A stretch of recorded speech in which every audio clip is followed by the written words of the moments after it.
নামাজ কলমা তো ছেড়ে দিয়েছো, এর কারণ এটা নয় যে তুমি বেনামাজি। তোমার নামাজ কলমা ছাড়ার কারণ ভিন্ন।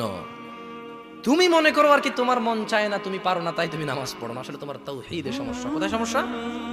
মানে আল্লাহ, মানে আল্লাহ কে?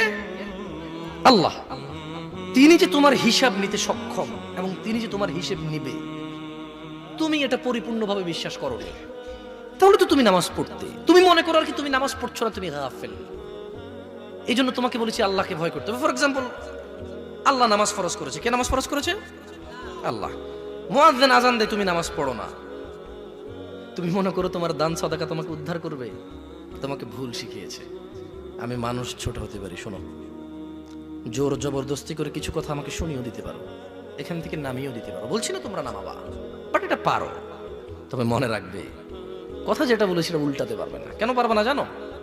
কারণ এই কথা উল্টানোর জন্য তোমাকে কথা থাকতে হবে।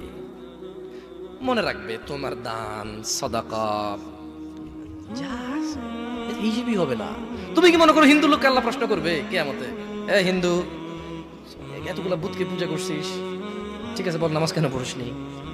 ও তো মুশরিক। বুঝুনি মনে হয়?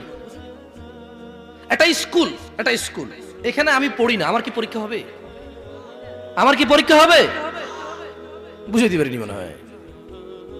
তো যে মুশরিক, তার নামাজ রোজা হজ যাকাতের হিসাব কিসের হিসাব? সে তো অলরেডি এমন অপরাধী যা ক্ষমাযোগ্য নয়, যা কি নয়, ক্ষমাযোগ্য নয়।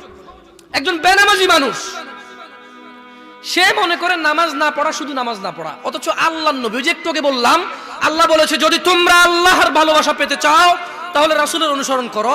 রাসূল বলছে যে নিশ্চয়ই কাফের এবং মুশরিকের মধ্যে আর আমাদের মধ্যে পার্থক্য হচ্ছে নামাজ। তুমি মনে করো নামাজ না পড়া, নামাজ না পড়া। ওই যে তুমি খুঁজে পাও না মুসলমান কিভাবে শিরিক করে, এই যে নামাজ না ছাড়লে শিরিক হয়।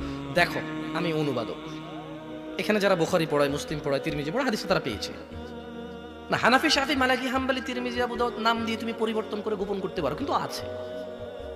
ফয়সালা তো আল্লাহ করবে যে এভাবে হয় নাকি সিস্টেম, ইসলামকে বিভক্ত করা এবং কিয়ামত দিবসে রাসূলের অনুসরণের বাইরে কোনো অনুসরণের হিসাব নেওয়া হবে কিনা, সেটা তো আল্লাহ ফয়সালা করবে। আমি আর তুমি এখন